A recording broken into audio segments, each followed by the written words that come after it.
जब जब पृथ्वी पर असंतुलन पैदा होता है, तब तब भगवान विष्णु किसी न किसी अवतार में आकर संतुलन स्थापित करते हैं।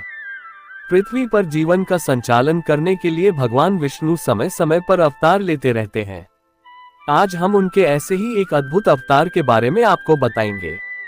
दोस्तों, वीडियो में आगे बढ़ने से पहले आप लोगों से विनम्र आग्रह करना चाहूंगा, चैनल पर पहली बार विजिट कर रहे हैं तो चैनल को सब्सक्राइब करके घंटी के बटन को ऑल पर सेट कर लें, ताकि चैनल पर आगे आने वाली वीडियो का नोटिफिकेशन सबसे पहले आप तक पहुंचे। दोस्तों, आइए जानते हैं भगवान विष्णु के वामन अवतार के बारे में। वामन अवतार भगवान विष्णु के 10 अवतारों में से 5वें अवतार है, जिसमें वह बौने ब्राह्मण का रूप बनाकर राजा बलि से देवताओं की रक्षा करते हैं।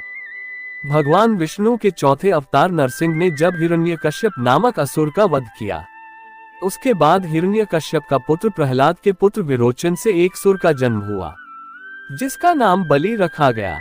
राजा बलि प्रहलाद के पोते थे और अत्यंत शक्तिशाली तथा महाप्रक्रामी राजा थे।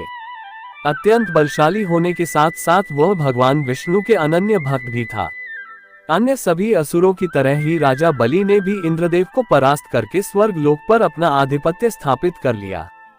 देवराज इंद्र राजा बलि को परास्त नहीं कर सकते थे, इसलिए उन्होंने भगवान विष्णु से सहायता मांगी और वह उनके पास जाकर बोले, हे नारायण, राजा बलि ने स्वर्ग पर अधिकार कर लिया है और अब वह अपने तरीके से स्वर्ग का उपभोग कर रहा है।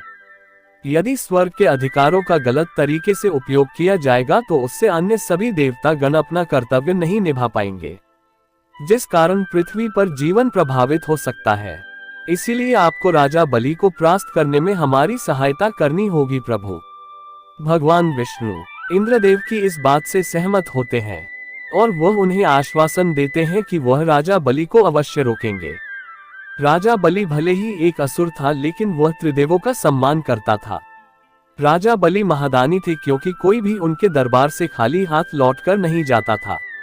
राजा बलि को रोकने और उनके इसी दानवीरता की परीक्षा लेने के लिए भगवान विष्णु ने वामन अवतार लिया। वामन अवतार में भगवान विष्णु ने एक बौने ब्राह्मण का रूप धारण किया और राजा बलि के परिसर में आए। ब्राह्मण को देखकर राजा बलि ने उनको प्रणाम किया और पूछा, हे ब्राह्मण देवता, आपको क्या चाहिए? तब वामन अवतार स्वरूप में भगवान विष्णु ने राजा बलि से कहा, हे राजन, मैंने सुना है कि आप बहुत बड़े दानी हैं और किसी भी याचक को आप खाली हाथ जाने नहीं देते, इसलिए मैं भी आपसे कुछ मांगने के लिए आया हूँ। उसी समय असुरों के गुरु शुक्राचार्य भी वहीं पर उपस्थित थे। उन्हें अपनी शक्ति से ज्ञात हो जाता है कि बौने ब्राह्मण के रूप में स्वयं भगवान विष्णु राजा बलि को छलने आए हैं। शुक्राचार्य ने राजा बलि को सूचित करते हुए कहा कि वह इस ब्राह्मण को कुछ भी दान ना करे, लेकिन राजा बलि कहते हैं कि वह अपना प्रण नहीं छोड़ सकते। इसलिए राजा बलि बौने ब्राह्मण को कहते हैं कि हे ब्राह्मण देवता, बताए आप क्या मांगने आए हैं, मैं आपको अवश्य दूंगा। तब भगवान विष्णु राजा बलि से केवल 3 पग भूमि मांगते हैं।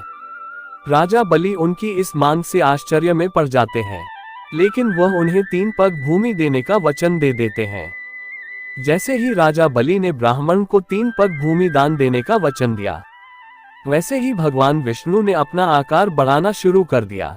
भगवान विष्णु ने अपना आकार इतना बड़ा कर लिया कि उन्होंने अपने एक पग में पूरी पृथ्वी तथा पाताल को नाप दिया।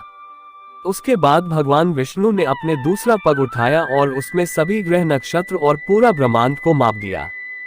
भगवान विष्णु ने अपने 2 पग में ही पूरी सृष्टि को नाप लिया था, तो अब तीसरा पग रखने के लिए कोई भी स्थान शेष नहीं था।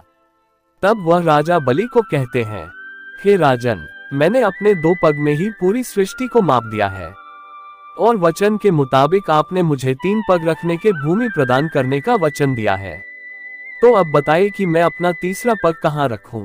कुछ देर विचार करने के बाद राजा बलि ने कहा, हे ब्राह्मण देवता, आप अपना तीसरा पग मेरे सर के ऊपर रखिए, क्योंकि मेरे शरीर पर अभी भी मेरा अधिकार है। ये सुनकर भगवान विष्णु अपना तीसरा पग राजा बलि के सर पर रख देते हैं। पैर रखते ही राजा बलि धरती के निचले भाग पाताल में पहुंच जाते हैं। इस तरह राजा बलि अपने वचन की पूर्ति करते हैं। राजा बलि की यह दानवीरता देखकर भगवान विष्णु अत्यंत प्रसन्न होते हैं और वह अपने वास्तविक दर्शन राजा बलि को देते हैं। इसी के साथ ही भगवान विष्णु राजा बलि को आशीर्वाद देते हैं कि वह लंबे समय तक पाताल लोक पर राज करेंगे। दोस्तों, वीडियो में दी गई जानकारी पसंद आया हो तो वीडियो को लाइक करके कमेंट बॉक्स में जय श्री हरि विष्णु अवश्य लिखें। धन्यवाद।